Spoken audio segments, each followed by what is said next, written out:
Okay. Okay. I don't know. Happy Friday. So, story time. I haven't done this for a while. Uh, so, I, um, I bought an amplifier, and I kind of knew that it had a buzz to it and all that stuff, and so I fixed it on my own. Uh, Chris, if you see this, I'm not mad at you or nothing. I mean, when you buy used gear, it's hindsight is 2020, and that's kind of what this is going to be about. So, I probably should have bought it. It was cool, and who gives a shit? It's fun. Um, so, I had a buzz going through the distortion channel, and I think there's probably a bad ground to it.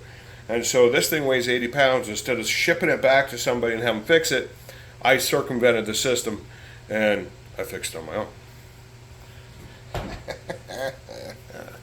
So anyway, here we go. We're going to do this. And we're going to turn that back on. So this is the clean channel. Right? Clean. Sounds good.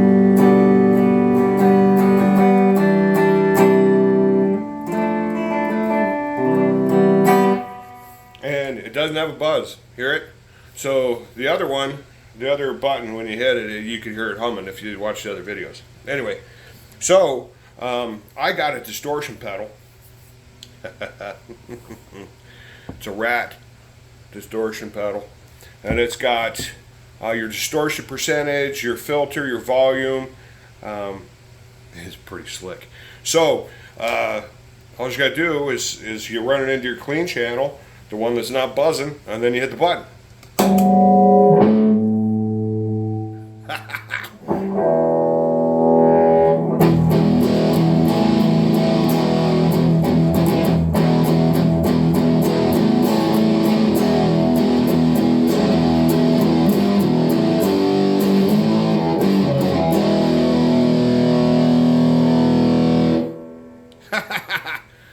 Anyway, dude, I'm happier than a pig of shit. This is great.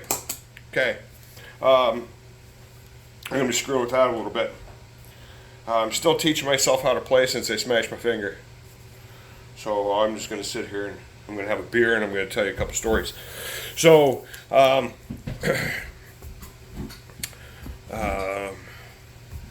hindsight being 2020. Evidently everybody's all wound up about these people on the submarine.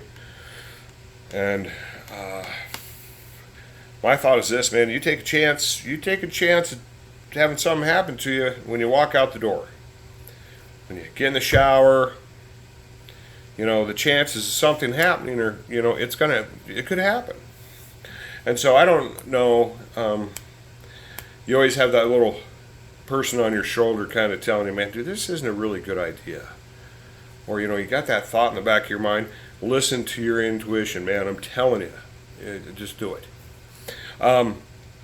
So, story time. Mike Farringer and I, and I'm going to send this to Mike and Scott McCullough. Mike Farringer and I used to have motorcycles when we were kids. They were both Yamaha DT100s. Mike was a year newer than mine and was a little bit smaller, but we used to raise all kinds of hell on those things, man. I tell you what, all kinds of hell. And Evel Knievel stuff. We were jumping things, yeah. We were jumping over, ditches, coming out of whatever. We'd ride those things all day long. And I crashed once. Never really got hurt, but yeah, I crashed once. And in hindsight, you think, man, I'm not going to do that again. Did I do it again? Absolutely. A little daredevilish, You're 13, 14 years old, and you think that you rule the world, man. It's like, no, man, this would be fun. So, I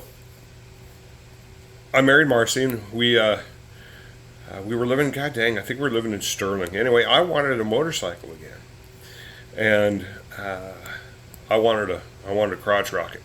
I wanted a Ninja really bad. And she was always saying, it's like, those things are dangerous. Those things are really dangerous. And I'm like, oh, I'm a safe driver. However, me being a daredevil, probably not a good idea. Anyway, we go to Scott McCullough's house, and Scott had a GPZ 750 Kawasaki, and he had painted it was a 750, and he had painted it. It used to be red, and they had painted it pink and purple. You know, it was back in the 80s, 90s, and he let me ride it. And this isn't like the bikes of today, folks. This is like a Model T. Anyway, I got to ride it, man. I'm like, man, dude, this thing's great. I would love to have one of these. This would be so much fun. I could handle one of these. And so we go back about 6 months later, getting our hair cut. Kathy's cutting our hair, and Scott has bought a new motorcycle. Scott has got a Kawasaki Ninja ZX9, and the thing about this bike, which he didn't tell me until after the event, was that the dealership had raced this bike. They had taken the fairings off of it, put racing fairings on it, souped it up, put all racing gears and clutches and all kinds of crap in it, souped up the motorcycle, raced it, and then sold it to Scott. I didn't know that.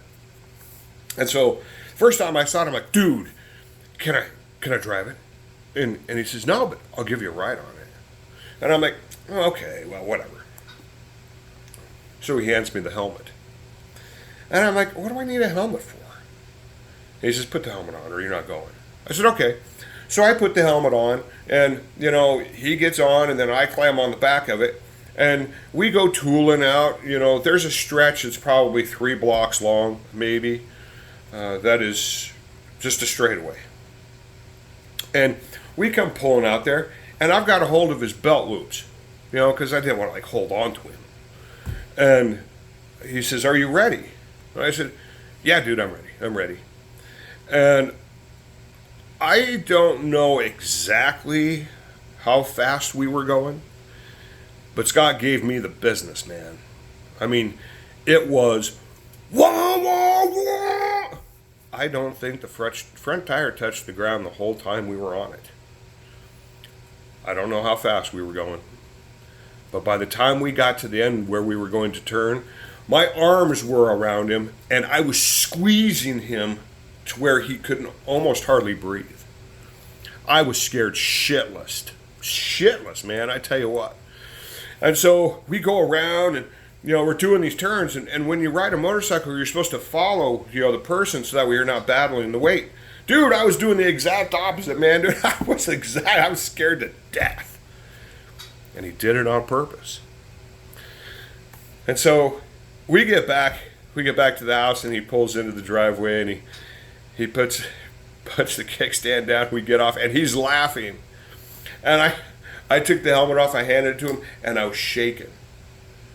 And I said, dude, I don't want one. I do not want one. And Marcy was like, you know, she could hear how fast we were going. And she knew that he was doing it on purpose. But he didn't tell me until afterwards that they'd souped this thing up. It was a rocket on wheels, man. I mean, you watch these guys on the Isle of Man and all that. It's not like it's not, you know, $1 million bike. Man, goddamn, he scared the hell out of me. And I still don't have a motorcycle to this day because he knew I'd kill myself on it. So he saved me. So Scott, I owe you one. But you know, talking about, you know, these, you know, that's hindsight saying, man, dude, I'd be dead. You know, am I sorry about the people on the submarine? Absolutely. You know, I made a choice to do something dangerous, and, you know, there's always that thing, you know. I mean, you know, 99% of the time it's probably perfectly fine. The other 1% of the time, you know, who knows. Anyway, that's my story. Scott, you saved me. Love you, buddy. You know,